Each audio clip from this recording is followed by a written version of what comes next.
അയാൾ മുണ്ടും മടക്കി കുത്തി തോളെന്ന് ചരിച്ചു നിന്നാൽ തീരാവുന്ന പ്രശ്നമേ മലയാള സിനിമയ്ക്കുള്ളൂ എന്നൊരു പ്രയോഗമുണ്ട് മോളിവുഡിൽ.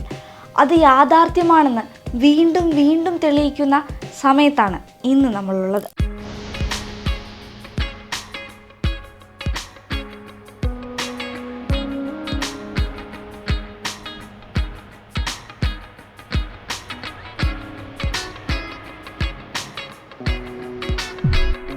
തങ്ങളുടെ ഏറ്റവും പ്രിയപ്പെട്ട നടന് തൻ്റെ 2 ഫാൻ ബോയ്സ് നൽകിയ എമ്പുരാൻ, തുടരും എന്നീ സിനിമകൾക്ക് ശേഷം ഇപ്പോൾ എല്ലാവരും കാത്തിരിക്കുന്നത് മലയാള സിനിമയിലെ എവർ ക്ലാസിക് കോംബോ എന്ന് വിളിക്കാവുന്ന മോഹൻലാൽ സത്യനന്ദിക്കാട് കൂട്ടുകെട്ടിലെത്തുന്ന ഹൃദയപൂർവ്വത്തിനായാണ്.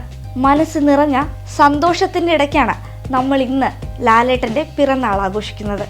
മുഖത്തിന് ഭാവം വരില്ല, അയാൾ തിരിച്ചു വരില്ല, അഭിനയം നിർത്തിക്കൂടെ എന്നിങ്ങനെ പറഞ്ഞവർക്കെല്ലാം ഇനി കുറച്ചു നാളത്തേക്ക് മിണ്ടാതെ ഉരിയാടാതെ എവിടെയെങ്കിലും ഇരുന്ന് വിശ്രമിക്കാം. കാരണം അദ്ദേഹം അഭിനയം മറന്നിട്ടില്ല.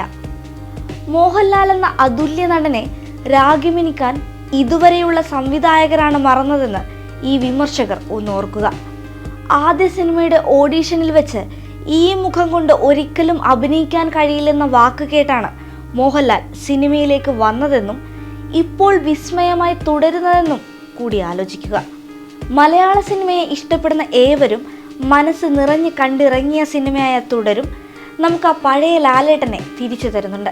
സാധാരണക്കാരൻ ഏറെ ഇഷ്ടപ്പെടുന്ന ആ കുസൃതിയും ചിരിയും നിഷ്കളങ്കതയുമെല്ലാം നിറഞ്ഞ മലയാളത്തിൻ്റെ പ്രിയപ്പെട്ട ലാലേട്ടനെ.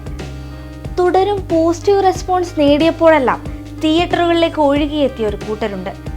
തരുൺ മൂർത്തിയുടെ ഭാഷയിൽ പറഞ്ഞാൽ മോഹൻലാൽ ഫാൻസിലെ സ്ലീപ്പർ സെൽസ്. ചെറുപ്പക്കാരും കുട്ടികളും മധ്യവയസ്കരും എന്തിന് 80ഉം 90ഉം വയസ്സുള്ളവർ വരെ ഉൾപ്പെടുന്ന ആ സ്ലീപ്പർ സെൽസിലെ വലിയ ലിസ്റ്റും നമ്മൾ കണ്ടു. നീലകണ്ഠനും സത്യനാഥനും ഇന്ദുചൂടനുമെല്ലാം നമ്മളെ കുട്ടിക്കാലത്ത് അത്ഭുതപ്പെടുത്തിയെങ്കിൽ ബെൻസിലൂടെയും ജോർജ് കുട്ടിയിലൂടെയും ഇപ്പോഴും വിസ്മയിപ്പിക്കുകയാണ് മോഹൻലാൽ എന്ന പ്രതിഭാസം. കാലം എത്ര കഴിഞ്ഞാലും വെള്ളിത്തിരയിൽ അഭിനയത്തിലൂടെ വിസ്മയിപ്പിച്ചുകൊണ്ട് മലയാളത്തിൻ്റെ മോഹൻലാൽ എന്നും ഉണ്ടാകും. പ്രിയപ്പെട്ട ലാലേട്ടന് പിറന്നാൾ ആശംസകൾ.